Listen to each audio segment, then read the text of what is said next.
کہ ہلاکت و بربادی ہے اس آدمی کے لیے جس نے رمضان کے مہینے کو پایا اور اپنی مغفرت نہ کروا سکا، معافی نہ کروا سکا، اپنے گناہوں کی معافی نہ کروا سکا اللہ رب العالمین سے رمضان کے مہینے میں، اس آدمی کے لیے ہلاکت و بربادی ہے۔ وہ آدمی گویا کہ جہنم میں داخل ہوا، آگ میں داخل ہو گیا۔ یہ جبریل نے کہا تو میں نے کہا آمین۔ جبریل بد دعا کر رہے ہیں بے روزہ داروں کے لیے، اور جناب محمد رسول اللہ صلی اللہ علیہ وسلم اس پر آمین کہہ رہے ہیں۔ اس کی قبولیت میں کوئی شک نہیں ہے کہ تمام فرشتوں کے سردار جبریل نے کیا ہے بد دعا کی ہے، تمام انسانوں کے سردار محمد رسول اللہ نے کیا ہے آمین کہا ہے، اس کی تائید کی اللہ تو اسے قبول کر لے، یہ کبھی رد نہیں ہو سکتا، لا محالہ یہ دعا بد دعا قبول ہوگی۔ اور بے روزہ جو طاقت رکھنے کے باوجود، جیسا کہ ابھی میں نے شرطیں بتائی ہیں کہ مسلمان بھی ہے، عاقل بھی ہے، بالغ بھی ہے، مستطیع ہے، طاقتور ہے اور مقیم بھی ہے، کوئی شرعی عذر نہیں ہے، اس کے باوجود وہ روزہ نہیں رکھتا ہے، تو ایسے لوگوں کو اللہ کے رسول نے فرمایا کہ یہ جہنمی ہے، انہوں نے اپنے آپ کو معاف نہ کروا سکا اللہ رب العالمین سے، یہ آگ میں جائے گا، یہ جہنم میں جائے گا۔ یہ اللہ کے رسول صلی اللہ علیہ وسلم نے بیان کیا۔ یہ روزہ نہ رکھنے کا انجام مختصراً میں نے آپ کو بتایا۔ جو لوگ روزہ رکھتے ہیں ان کا کتنا فائدہ ہے؟ دنیاوی فائدہ تو میں نے بتلایا جسمانی لحاظ سے، لیکن آدمی اس نیت سے روزہ نہ رکھے کہ جسمانی فائدہ بتایا گیا ہے، روزہ رکھنے سے ہاضمہ مضبوط ہوگا، صحت میں کیا ہے تندرستی آئے گی وغیرہ، بیماریوں سے مختلف بیماریوں سے ہم بچ جائیں گے، اس لیے روزہ فرض ہے، اس لیے ہم کو روزہ رکھنا چاہیے۔ اگر اس نیت سے روزہ رکھتے ہیں تو آپ کا روزہ قبول نہیں ہوگا۔ یہ میں نے حکمتیں اور فوائد آپ کو بتلائے کہ یہ سب فائدے بھی روزہ سے حاصل ہوتے ہیں، یہ سب حکمتیں بھی ہیں، لیکن اللہ رب العالمین نے ہمارے اوپر جو روزہ فرض کیا ہے اس نیت سے ہمیں روزہ رکھنا ہے، یہ اللہ کا حکم ہے، اللہ نے ہم پر فرض کیا ہم کو ہر حال میں رکھنا ہے، یہ اللہ کا حکم ہے، اس نیت سے ہم کو روزہ رکھنا ہے، اس نیت سے نہیں رکھنا ہے کہ کیا یہ سب فائدے مل رہے ہیں اس لیے ہم رکھ رہے ہیں۔ اللہ کا حکم ہے اور اس حکم میں ہمارے لیے فائدے بھی ہیں، اضافی چیز ہے، بہت بڑی نعمت ہے اللہ رب العالمین کی کہ اللہ کے حکم کے پالن کرنے سے کیا ہے یہ فائدے بھی ہم کو حاصل ہوتے ہیں، لیکن انہی فائدوں کی صرف خاطر روزہ رکھے تو آپ کا روزہ غیر مقبول ہوگا، قبول نہیں ہوگا، یہ میں نے آپ کو بتلایا۔ بعض لوگ، بعض بیویاں، ایک نقطہ اور بھی بتلا دوں، شوہر کیا ہے کھانا بناتا، بیویاں کھانا بناتی ہیں، دن میں کھانا بناتی ہیں، کن کے لیے؟ شوہر کے لیے، روزہ نہیں رکھتا ہے شوہر، چونکہ وہ شوہر ہے، بیوی ہے، بیوی تو روزہ رکھ رہی ہے، ماشاءاللہ عورتیں زیادہ روزہ رکھتی ہیں، اکثر عورتوں کو آپ روزے سے پائیں گے، الا ماشاءاللہ کوئی عورت ہو جو نہایت کیا ہے شریعت سے دور ہو وہی روزہ نہیں رکھتی ہے، اکثر عورتیں روزہ رکھتی ہیں، یہ تو ہے، اکثر عورتیں مردوں کے مقابلے میں روزہ رکھتی ہیں، تو مرد حضرات روزہ نہیں رکھتے ہیں کام کی وجہ سے، کسی اور وجہ سے، بہت سارے ایسے بھی ہیں جو کام نہیں بھی کرتے تب بھی روزہ نہیں رکھتے، ان کے لیے بیویاں کھانا بناتی ہیں دن میں، اس بیوی پر واجب ہے، ضروری ہے کھانا بنانے سے پہلے اپنے شوہر کو پیش کرنے سے پہلے ان کو تنبیہ کرے ادباً احتراماً، چونکہ وہ شوہر ہے، ان کا ادب ضروری ہے، ان کی عزت ضروری ہے، ان کا حکم ماننا بھی ضروری ہے، لیکن گناہ کے کام میں ان کا حکم ماننا ضروری نہیں ہے، گناہ کے کام میں ان کا حکم نہیں ماننا ہے،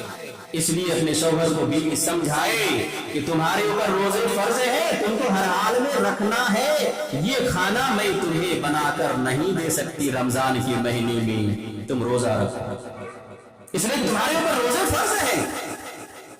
اور یہ تمہارے لیے مجھے کھانا بنانا کیا ہے درست نہیں ہے، واجب ہے بیوی کے اوپر کہ شوہر کو تنبیہ کرے، لیکن اس کے باوجود اگر شوہر کیا ہے ضدی ہو، روزہ رکھنے سے انکار کرے، بیوی کو مجبور کرے کھانا بنانا ہی ہوگا، نہیں تو پھر لاٹھی ڈنڈے یہ سب کیا ہے آپ کو ملیں گے، طلاق بھی دے دیں گے، نہیں رکھیں گے وغیرہ، ایسا اگر معاملہ ہے تو بیوی مجبور ہے، بیچاری مجبور ہے، اب وہ کیا ہے کھانا بنائے اس کو کراہت کی حالت میں، مجبوراً نہ چاہتے ہوئے، اب بیوی کیا ہے گناہگار نہیں ہے، سارا گناہ شوہر کی سر پہ جائے گا، روزہ نہ رکھنے کا بھی اور بیوی پر ظلم کرنے کا،